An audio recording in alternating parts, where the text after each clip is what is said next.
네, 오늘은 느헤미야 12장 말씀 통해서 어떤 환경에서든 행복하라 하는 제목으로 같이 은혜 나누겠습니다. 행복이라고 하는 것은 전염성이 굉장히 강하지요. 누가 주변에서 행복해하면, 누가 주변에서 웃으면 그 행복과 웃음이 금방 전염이 됩니다. 상점을 가서 친절하고 행복해하는 점원을 만나면요, 금방 마음이 행복해지고, 동사무소나 세무소, 기타 관공소에 가서도 역시 마찬가지예요. 식당 가서도 마찬가지입니다. 친절하게 서빙하는 그러한 사람들 만나면요, 음식점을 다시 찾고 싶어집니다. 근데 반대로 불친절하고 퉁명스럽고 그런 식당에 점원이 있는 곳은요, 다시 가고 싶지 않죠. 여러분들이 만약에 웃고 행복해하면 그 웃음과 행복이 옆에 사람에게 전염이 될 거예요. 그러나 여러분들이 시무룩해 하고 또 불친절하고 짜증내고 그러면 그것도 역시 전염이 될 것입니다. 여러분들에게 항상 하나님이 기쁨을 주셔서 주변에 있는 사람들을 행복해하게 만드는 그러한 우리 성도들이 되시기를 바랍니다. 근데 사실 우리가 이렇게 지나가는 사람들 보면요, 행복이 거의 사라져 버렸어요. 웃음을 잃어버렸습니다.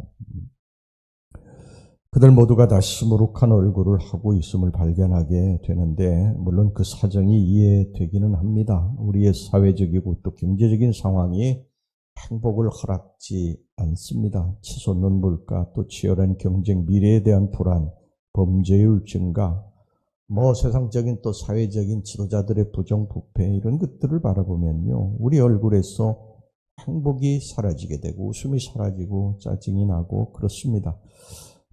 지금 병원에 입원 환자의 절반 이상이요, 어떤 정신적인 혹은 정서적인 혼란 때문에 고통받는 사람들이라고 그럽니다.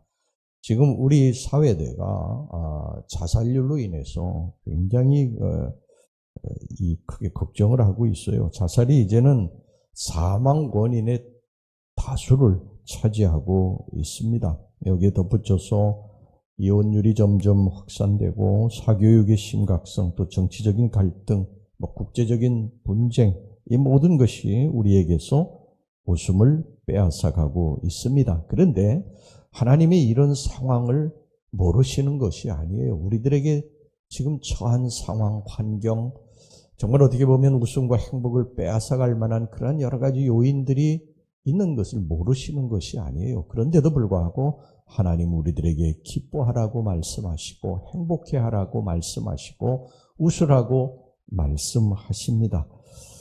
하나님이 우리들에게 원하시는 건요, 우리들이 행복하게 살기를 원하시는 거예요. 우리들이 하루하루 주어진 날을 하나님 안에서 행복하게 살기를 원하시는 것입니다.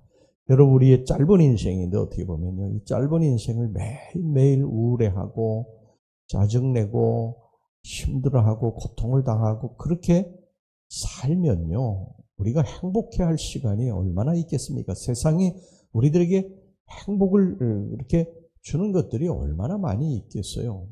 오늘 우리 주님께서, 하나님께서 우리들에게 말씀하시는 것은 우리들이 힘들어할 만한 그러한 상황, 환경은 다 알지만 그 속에서 기뻐하고 감사하고 찬송하고 그렇게 살라는 것입니다. 이게 하나님의 우리를 향하신 뜻이세요. 자, 오늘 여기 본문을 통해서 우리들이 좀 행복에 대해서 다시 한번 깊이 생각해 보기를 원하는데요. 느헤미야 시대의 백성들도 절망적인 상황에 많이 직면을 했습니다. 사실 어떻게 보면 그들은 가장 어려운 시대에 살았던 사람들이다, 이렇게 볼 수 있어요. 기뻐하고 행복해야 할 이유가 어디에도 없었습니다. 그럼에도 불구하고 그들은 기쁨과 웃음을 잃지 않았다는 것입니다. 그 이유는 뭐냐면 그들의 눈이 환경을 바라보지 아니하고 위에 계신 하나님을 바라보았기 때문이라는 것입니다. 지난 수요일날 우리가 같이 살펴보았지만 이 스데반이 돌에 맞아서 순교할 때, 피투성이가 되어서 순교할 때, 그때 이 스데반에게 돌을 던진 사람들은요, 다 이를 부득부득 갈았다고 성경이 말씀을 하고 있어요. 막 분노에 가득 차서 이를 부득부득 갈았는데, 스데반은 하늘의 영광이 그에게 내렸고요. 예수님께서 하나님 보좌 우편에 서신 것을 보았다. 그랬습니다. 한쪽은 이를 부득부득 갈고 돌을 던지는 살기가 그런 등등한 모습. 또 한편의 모습은 하나님을 바라보고 주의 영광이 가득 찬 모습. 그리고 예수님이 보좌에서 일어난 그러한 모습을 바라보고 대조적으로 그것을 성경이 사도행전 7장에서 말씀을 하고 있다고 여러분들에게 말씀을 전했는데, 그것은 뭐냐 하면 이 스데반이 자기에게 돌을 던지는 사람을 바라보는 것이 아니고 저 위에 계신 하나님을 바라보았기 때문에 그것이 가능했다는 것입니다. 여러분, 우리들의 현실이 참 암울하고 힘들고 어떻게 살아야 될지 막막하고, 그래도 우리들이 기뻐하고 즐거워하고 행복해야 될 이유는 위에 계신 하나님 때문입니다. 하나님이 우리를 도우실 것을 믿기 때문인 줄로 믿습니다.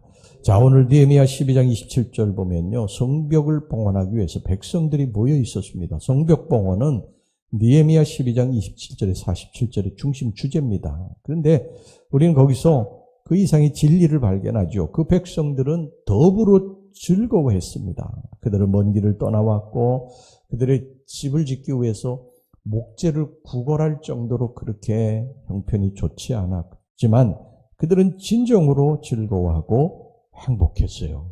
그것은 아까도 제가 스데반을 통해서 말씀드린 것처럼 그들의 눈은 땅을 바라보지 않았다는 거예요. 하나님을 바라보았다는 것입니다.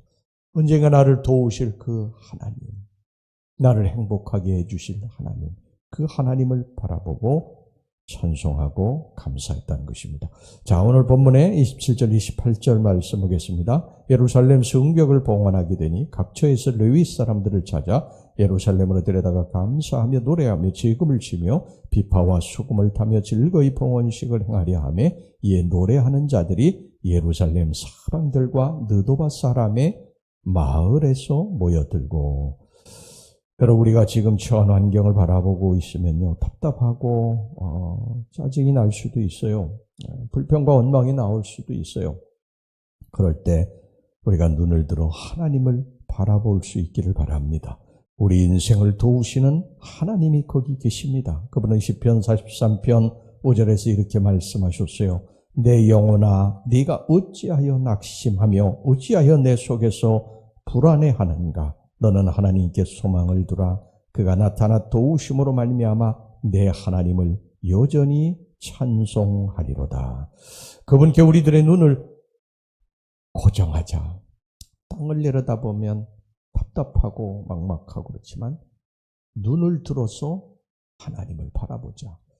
여러분, 홍해 앞에 선 이스라엘 백성들, 그들은 홍해를 바라보았기 때문에 번식하고 원망할 수밖에 없었어요. 그런데 모세는 하나님께 두 손을 높이 들고 하나님을 바라봅니다. 도움이 어디서 옵니까? 하나님께로부터 오는 줄로 믿습니다. 하나님께로부터 도움이 와서 홍해가 갈라진 줄로 믿습니다. 그 하나님으로 인해서 우리 매일매일 행복해하고 즐거워할 수 있기를 바랍니다. 자, 이제 봉헌식의 첫 번째 절차인데요. 31절 보겠습니다. 이에 내가 유다의 방백들을 성벽 위에 오르게 하고 또 감사 찬송하는 자의 큰 무리를 둘로 나누어 성벽 위로 대오를 지어가게 하였는데 한 무리는 오른쪽으로 분문을 향하여 가게 하니, 여러분 이 모습을 좀 상상해 보시기 바랍니다. 아마도 그 성벽에 이제 사다리를 걸쳤을 거예요. 그리고 느헤미야가 올라가자고, 우리 모두 성벽으로 올라가자.